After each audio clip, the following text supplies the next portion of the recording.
That's Stubbs! Here's my general overview of what I would do with the next Godzilla movie. It would be Godzilla vs. Destoroyah.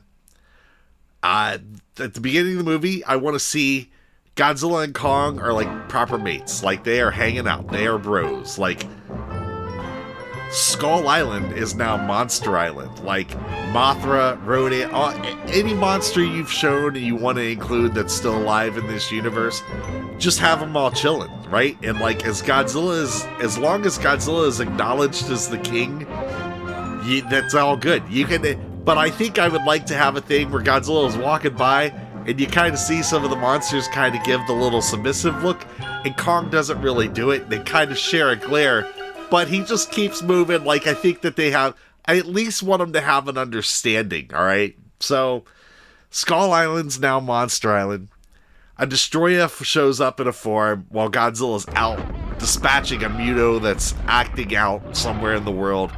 And Destoroyah just attacks all the monsters that are on Monster Island while he's away. Destoroyah wrecks them, essentially, drives them back to a point where they have to hop into a Hollow Earth entry portal, and Kong's so concerned that he destroys the Hollow Earth entry point behind them. So Destoroyah can't follow him down there. And that's mostly, just there to make it so Destoroyah can't follow him down there. So, after that, Godzilla and Destoroyah face off. Godzilla returns to Monster Island, I want to note. And Godzilla and Destoroyah face off. And I want Godzilla to be aggressively positioning himself between Destoroyah and like one section of the island or something that's going on, you know what I mean? And when Destoroyah makes a move on it, they have a brief battle. Godzilla is wounded, and Destoroyah leaves because he's wounded, but Godzilla just kind of lays to rest, and Destoroyah is gone. And that's when we introduce a little Godzilla, because I can't believe we haven't gotten into baby Godzilla and any of that. Like, we're 5 in and there's no baby Godzilla. It just blows my mind. The marketing alone, Anyway, so Godzilla recognizes that there's a new, threat to the surface. So what's he do? He decides to go and power up again and level up, like he did in Godzilla and Kong. Except this time, as he does this, he starts going into meltdown mode and burning mode. Since he's still got a lot of energy left over from the last movie, we're gonna be like, the Monarch will recognize, like, well, Godzilla's too juiced, he's gonna melt down. And then they realize the implications of that, like, which is like, well, this is gonna be an extinction level event. If this all sounds familiar, it's because if you've watched Godzilla vs. Destoroyah, yeah, it's very similar. I'm not trying to hide that at all. They should have been leaning into the Heisei era of Godzilla movies anyway. So anyway, Monarch has moved little Godzilla to a facility in Janjira where the beginning of 2014 happens, so you get to come back to that location. And this is kind of where the fight, eventually it all ends, and it all kind of sets up from there. Throughout the movie, along with moving, baby Godzilla, I think the Monarch side plot should be them assembling all of the supporting characters back from the last movies that are around to develop cooling weapons and to come up with the plan of how do we handle Godzilla's meltdown situation. And they all come together and they say, well, we gotta freeze him. We gotta take, there's only a physical route is the only way we have to go. None of the roles have to be major by any of these characters, but just getting them there would be fun, and it should be light and easy. Rebecca Hall can be the one bringing it all together.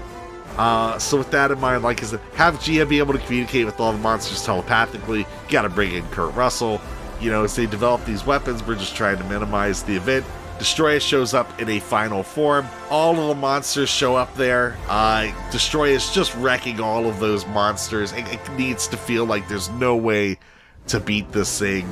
But as Godzilla's fighting more, the nuclear fission within him is reaching a critical point. Like, spikes are starting to melt down on his back as he unleashes atomic breath attacks. And eventually, this gets to a point where it's so out of control, he's just directing this nuclear, energy straight, and Destoroyah gets wiped out. Godzilla finally wipes him out.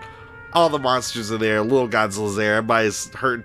Well, at this point in time, Godzilla's going into full meltdown mode. The world is literally gonna, we know it's not enough, but that's when old Kong puts his hand on Shimo's head as if to tell him, like, buddy, you know what you have to do.